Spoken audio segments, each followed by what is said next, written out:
서울 집주인들에게 이제 진짜 압박이 시작됐습니다. 팔면 양도세, 버티면 보유세, 그리고 세입자에게는 전월세 급등이라는 부담이 동시에 다가오고 있습니다. 오늘 부동산 시장의 핵심은 분명합니다.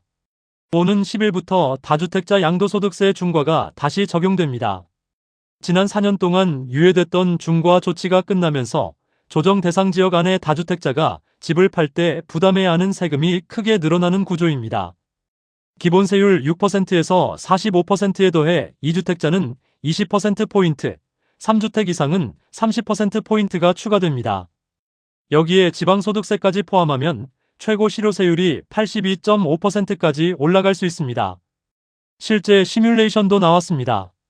10억 원에 산 아파트를 33억 원에 팔아 23억 원의 차익이 생긴 경우 지금까지는 약 8억 원대 양도세를 부담하면 됐지만 중과가 적용되면 2주택자는 약 15억 7천만 원, 3주택자는 약 17억 9천만 원까지 세부담이 커질 수 있다는 분석입니다. 같은 집을 팔아도 세금이 사실상 2배 가까이 뛰는 셈입니다. 그런데 시장은 이미 이 변화를 먼저 반영하고 있습니다. 양도세 중과 유예 종료를 앞두고 다주택자들이 내놓은 급매물은 상당 부분 소진됐다는 현장 반응이 나오고 있습니다.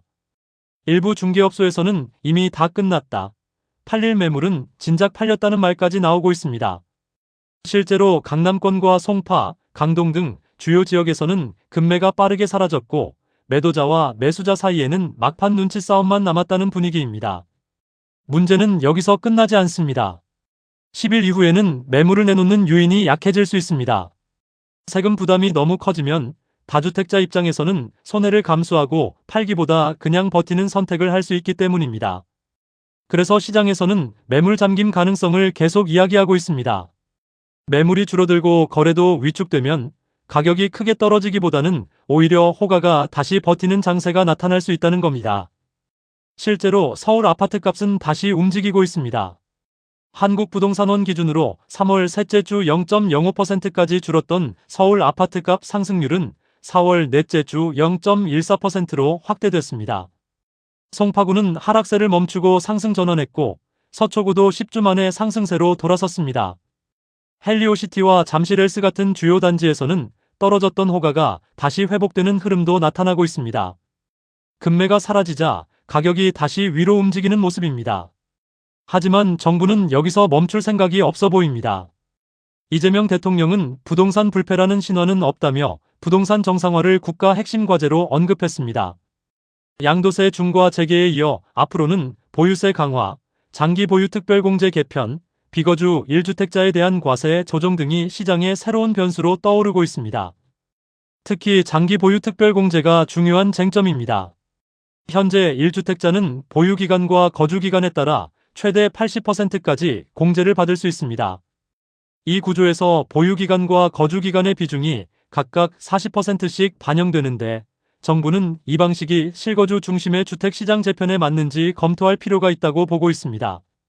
쉽게 말해 실제로 살지도 않는 집을 오래 갖고 있었다는 이유만으로 큰 세금 혜택을 주는 것이 맞느냐는 문제 제기입니다.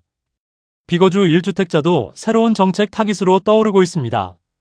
다주택자는 아니지만 본인이 살지 않는 집을 보유한 사람들, 즉 전세를 끼고 보유하거나 투자 목적으로 갖고 있는 1주택자에 대해서도 세제 혜택을 줄이거나 매도를 유도할 수 있다는 관측이 나옵니다.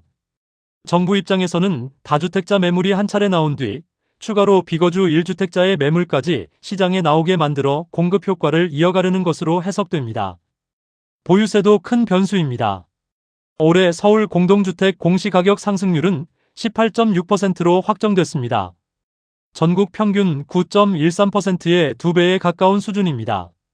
특히 성동구, 강남구, 송파구, 양천구, 용산구 등 주요 지역은 상승폭이 컸습니다. 공시가격이 오르면 재산세와 종합부동산세 부담도 함께 커질 수 있습니다. 여기에 정부가 공정시장 가액 비율을 조정하거나 종부세 관련 제도를 손보면 보유세 부담은 추가로 커질 가능성이 있습니다. 이 상황에서 집주인만 힘든 것이 아닙니다. 세입자 부담도 빠르게 커지고 있습니다. 전세 물건은 줄고 월세 비중은 늘고 있습니다. 국토교통부 통계에 따르면 올해 1월부터 3월까지 아파트 전월세 거래 중 월세 비중은 50.8%로 2014년 통계 작성 이후 처음으로 50%를 넘어섰습니다. 서울 전체 주택 기준으로는 월세 비중이 70%를 넘었다는 자료도 나왔습니다. 월세 가격도 크게 오르고 있습니다.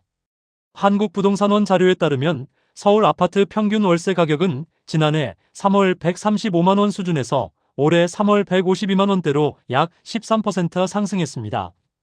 송파구는 평균 월세가 154만 원대에서 210만 원대로 뛰었습니다.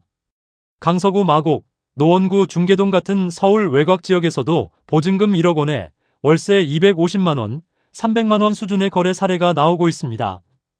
이제 고가 월세는 강남만의 이야기가 아닙니다. 전세가 줄어드는 이유는 복합적입니다. 다주택자들이 세금 부담을 피하기 위해 집을 팔거나 실거주로 전환하면서 임대 매물이 줄어들 수 있습니다. 대출 규제로 전세자금 마련이 어려워진 세입자들은 월세나 반전세로 이동하고 있습니다. 여기에 신규 공급 부족과 정비사업 이주 수요까지 겹치면 전월세 시장의 불안은 더 커질 수 있습니다. 결국 지금 시장은 한 방향으로만 설명하기 어렵습니다. 정부는 양도세 중과와 보유세 강화, 비거주 주택 규제를 통해 투기성 수요를 줄이고 실거주 중심 시장을 만들겠다는 입장입니다. 반면 현장에서는 세금 부담이 오히려 매물 잠김을 만들고 전월세 매물 감소로 임차료 상승을 부를 수 있다는 우려가 나옵니다. 매매 시장은 거래가 줄고 전월세 시장은 가격 부담이 커지는 이중 압박이 나타날 수 있다는 뜻입니다. 서울 아파트와 연립주택의 가격 차도 시장의 구조적 문제를 보여줍니다. 4월 기준 서울 아파트 평균 매매 가격은 15억 6,362만 원, 연립주택은 3억 5,505만 원으로 집계됐습니다. 두 주택 유형의 가격 차이는 4.4배로 KB부동산 통계 작성 이후 가장 큰 수준입니다. 아파트 가격 부담이 커져도 수요가 연립주택으로 쉽게 이동하지 않는 이유는 환금성, 관리 상태, 주차, 임대차 리스크, 브랜드와 학군, 단지 규모 같은 요소가 복합적으로 작용하기 때문입니다. 그래서 오늘 시장을 한 문장으로 정리하면 이렇습니다. 정부는 집을 팔게 만들려고 하지만 시장은 팔 집이 줄어드는 방향으로 움직이고 있고 그 부담은 매수자와 세입자에게 동시에 번지고 있습니다. 앞으로의 핵심 일정은 5월 10일 양도세 중과 재개, 6월 1일 보유세 과세 기준일, 그리고 7월 말로 예상되는 세제 개편안입니다. 이 세 가지 일정이 하반기 부동산 시장의 방향을 결정할 가능성이 큽니다. 특히 보유세 강화와 장기 보유 특별공제 개편이 실제로 어느 정도 강도로 나올지가 가장 중요합니다. 지금은 단순히 집값이 오른다, 떨어진다로 볼 시기가 아닙니다. 매도자는 세금과 보유 부담을 계산하고 있고 매수자는 정책 발표를 기다리고 있으며 세입자는 전세와 월세 사이에서 더 비싼 선택지를 마주하고 있습니다.